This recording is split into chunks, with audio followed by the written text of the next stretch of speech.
Hey everyone, it's Natalie. So I'm back again today to kind of talk about some of the comments that I've been reading.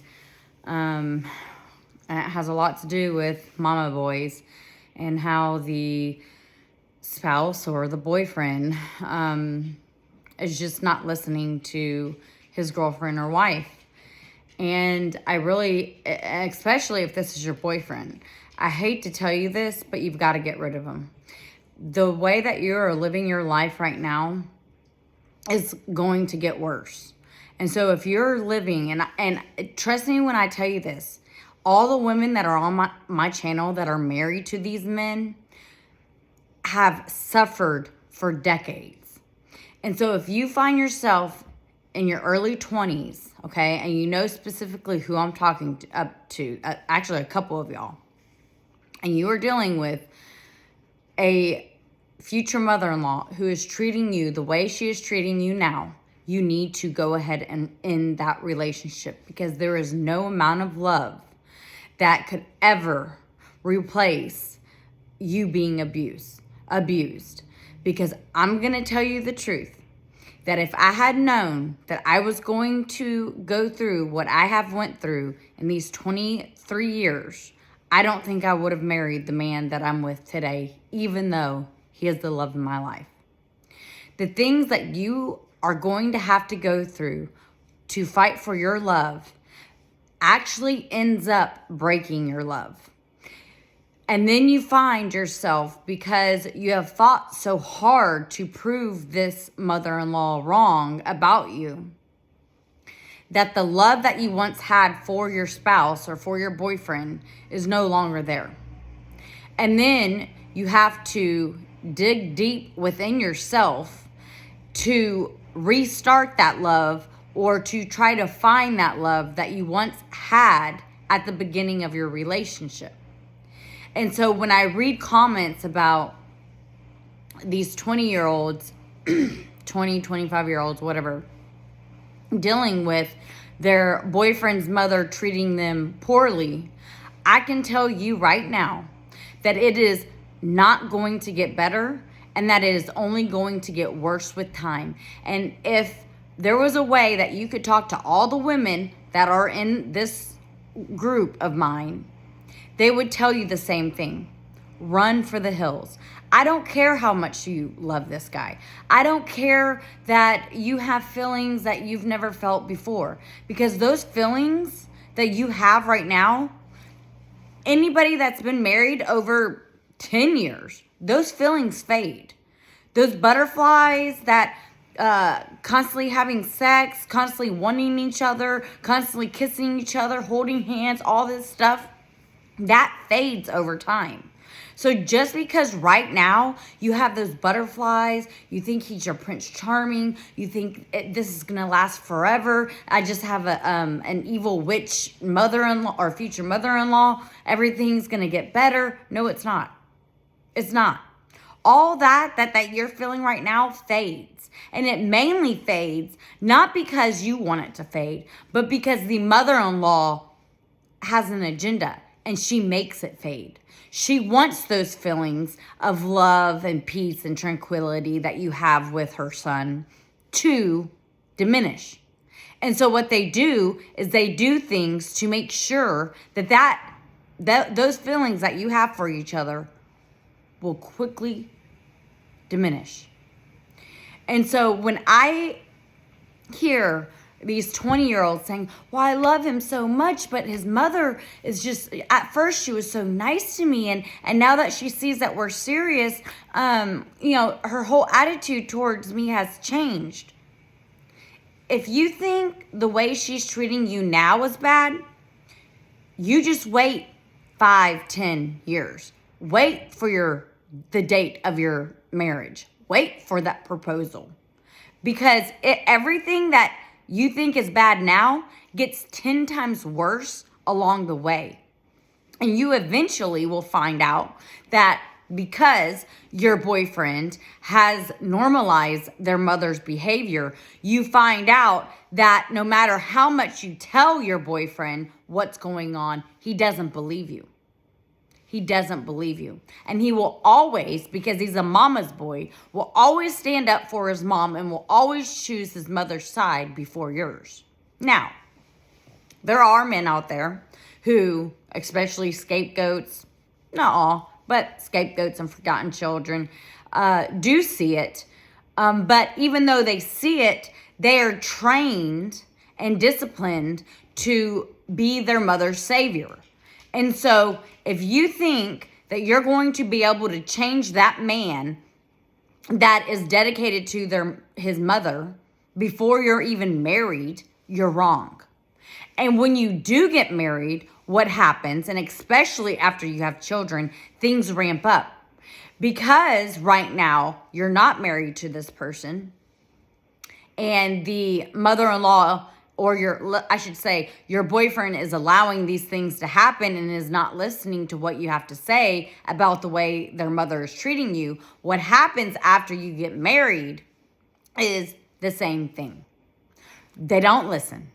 They don't stand up for you.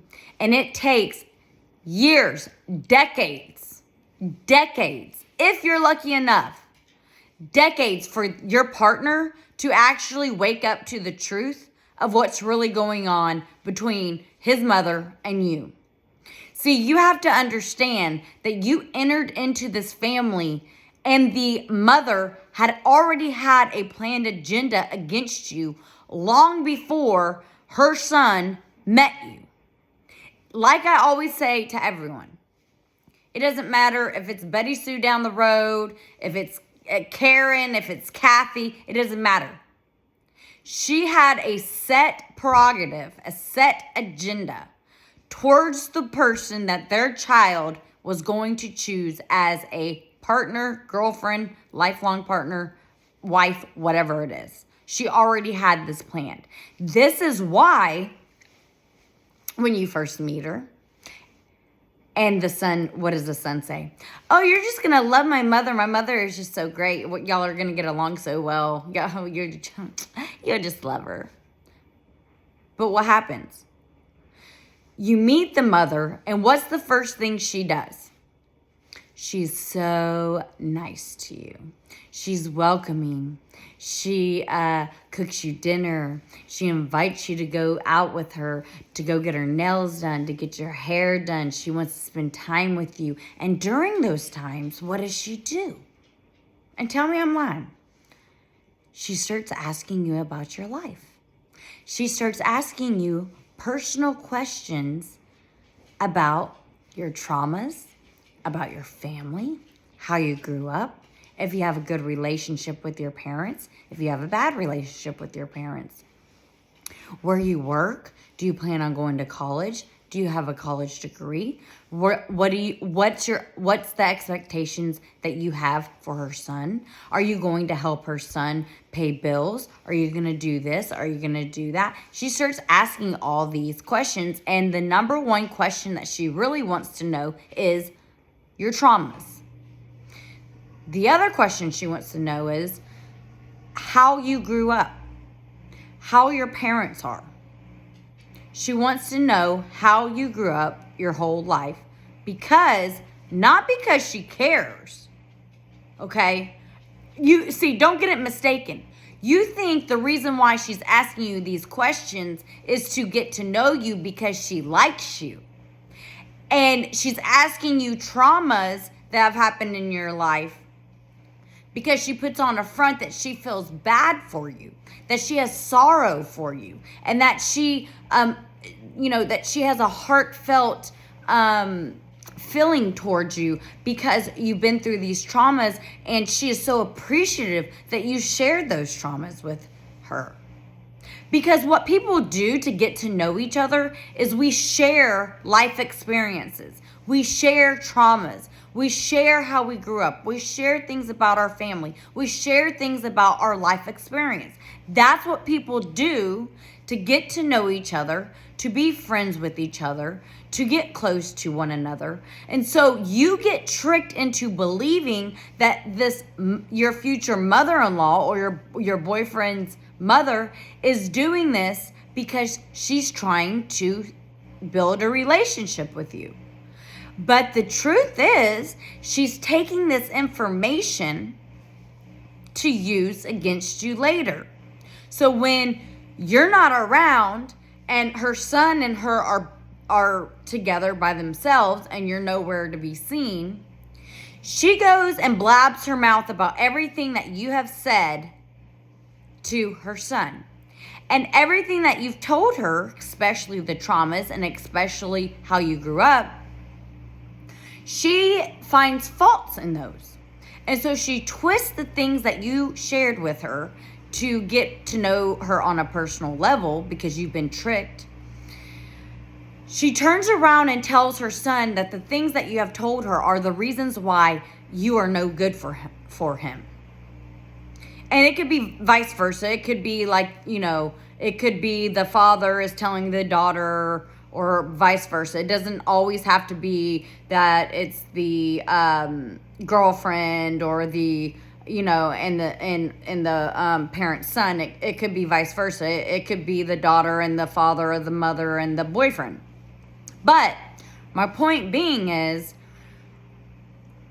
because as normal people that we are, good people, we have society too and your parents, if you have good parents, even maybe you don't have good parents, has taught us that to gain a relationship with somebody, to get to know someone. The washing machine's going off. I'm sorry. I apologize. I hope you can hear me.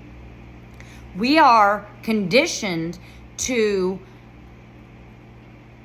get to know each other through these life experiences. And when you go and you put your heart on the line and you share these experiences with these people, in the back of your mind, you're thinking, oh man, they really must be interested in me as a person because they're asking me all these questions. And it makes you feel good as a person to know that somebody wants to get to know you and get to know who you are, where you come from, what experiences you've had in life, what traumas you've had, things like that. Let me shut the laundry door real quick.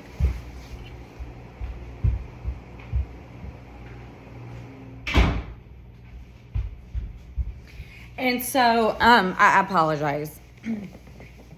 And so, because society has kind of conditioned us to believe that if you really care about somebody, you ask them questions about who they are as people, and to build that connection, to build that bond, to build that trust. But see, what you don't know is that they're using this against you to go to the person that you're dating or married to or engaged to slander you. And that's the thing about reality, is that you tell somebody the truth, your reality, and because they have an agenda against you, a planned agenda, they take your truth and twist it in a way to make you look like a bad person. And so when they go and tell your spouse or your boyfriend or girlfriend, whoever, about what they found out about you, it's not the truth. It's a twisted reality. And so when you go and finally meet back up with your boyfriend after the mother-in-law or future mother-in-law has slandered you, the boyfriend might break up with you. They might look at you different. And number one, when you go and tell them that their mother is treating you a certain way, they don't believe you because the mother already beat you to it, or beat them to it, or beat you to what you had told your boyfriend about how they're treating you. So they've already slandered you. So when that time comes where you're like, hey, why is your mom saying this or doing that? Why is she treating me poorly? Well, your boyfriend, because you've already been slandered by the mother, doesn't believe you. And so I can tell you, my point of this, all of this is that if you are in a relationship with somebody and you're not married yet, get out. I know you might love this person, but I can tell you that it never ends, and that if you want to live in hell for the rest of your life for this person that you're dating, you have no clue at all what is ahead in your life. I think as human beings, we deserve to live a happy, healthy life with the person that we are with. But if you are with somebody who has a narcissist as a parent, you will not get that Cinderella story, picturesque life that you want, because you are going to be constant battles. And not only that, Chloe, even though you might love this person, the love, because of what the future mother-in-law will do to your relationship, will not be the same love that you once had for your partner, because the mother-in-law whole game is to destroy that love because she's jealous of it. You have to understand that these mother-in-law have incestuous emotional relationships with their child.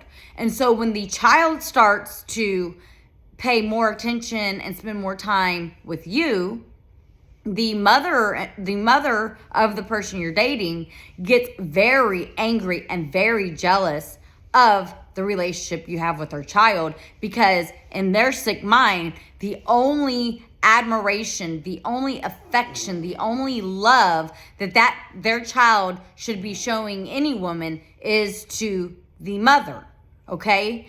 And so what I can tell you, as hard as it, because trust me, let me tell you,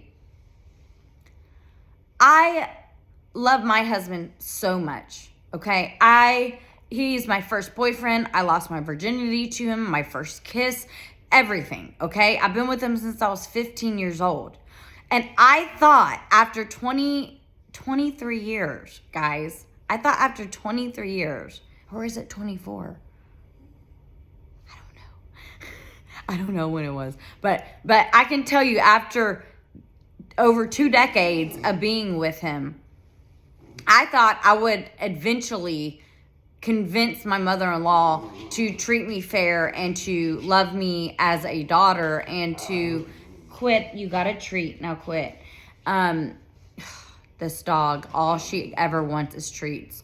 I thought that eventually I would be able to convince her to treat me fair, to be nice to me. And see, the other thing that they'll do in a long-term relationship, if you decide to stay, is that they are constantly doing little gaslighting techniques or innuendos towards you and their son to convince them to get rid of you. And so they'll say stuff like, well, if you don't break up with her, then I'm not going to pay for your college. If you don't break up with her, then we're kicking you out of the family. If you don't break up with her, then I'm not going to buy you X, Y, and Z, right? Or if maybe they bought them a car when they were 16, they are still driving it, I'm going to take the car from you.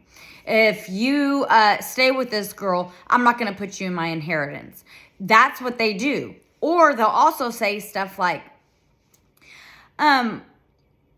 I can't believe that you're going to stay with her after everything I've sacrificed for you, after everything I've done for you. I put you through college. I paid for violin lessons. I put you through I spent all this money for soccer and football and baseball, and I did all this. I sacrificed my career for you, and you won't do one thing for me and break up with her? And I've read in a comment, and I need to get this comment and read it, where the son said in the comment, it's my number one video I have, and that is Narcissistic Mother-in-Laws Are Disgusting. And I suggest that you watch that video. It has like 13,000 views, believe it or not. It's a very good one. But he wrote the other day that there was an unspoken rule between him and his mother that he was not allowed to have a girlfriend. And anytime that he's ever tried to have a girlfriend, she threatened him or something like that and would scare the girl away. So anytime he's ever brought a girl over or anything like that, from my understanding, he's never allowed to have girlfriends. And there was an unspoken rule that he was not allowed to have a girlfriend. And he's like, I think he's either 35, 40 years old, isn't married, no children, still doesn't have a girlfriend. Okay? So these sons suffer. These sons that we date or we marry are abuse victims. Now, some of them are narcissists, but you know what? I want you to think about something. Why did they become a narcissist? Because the mother has trained them to be narcissistic. Because they grew up in a narcissistic household, they have learned to be narcissistic. And it's really hard to break that, because once you train, it's like a dog. Once you train a dog to do a trick, that dog will remember that trick for the rest of their lives. And so if you're married to a narcissist, they're not going to change. I can tell you that if you're married to a scapegoat or to a forgotten child, they're a lot easier to wake up to the reality than they are than a golden child, because the golden child is married to the mother. And the only reason why that golden child is even with you is for sex. And you know, for the picturesque, I have family, I have a kid, and I show off. Now, some narcissistic men and women don't like to have sex. Now, at the beginning of the relationship, they'll have a lot of sex to trick you into the relationship. But as time furthers, they end up not having sex because they are very selfish people. And they will use sex as a weapon. But that's a whole other video. But what I'm trying to address these people that I keep reading in the comments about, well, my boyfriend's mother doesn't treat me right. You know, I don't know what to do. He won't stand up for me. Leave. I am so sorry I have to tell you this, but you have to leave. It will not get better, and you will live a life of living hell. Living hell. I am telling you the truth. You deserve to be with somebody who is going to treat you fairly. I don't want to say like a princess. I mean, because that's kind of, you know, narcissistic in a way too. But you do want your Prince Charming to treat you like a princess in some ways, and to treat you with respect, and to respect any decisions that you make or any opinions that you have. Because if you're with somebody who has a narcissistic mother, your opinions and your decisions and how you feel will never matter to the mother, and honestly will never matter to your partner.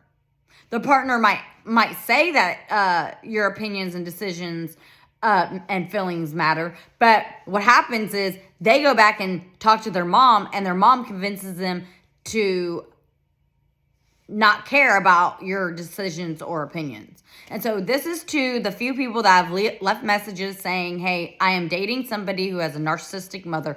I don't know what to do. My boyfriend won't wake up. You got to leave. I'm sorry. No matter how much you love him, I can tell you right now that love will be destroyed. Peace, love, harmony. I will see you guys later.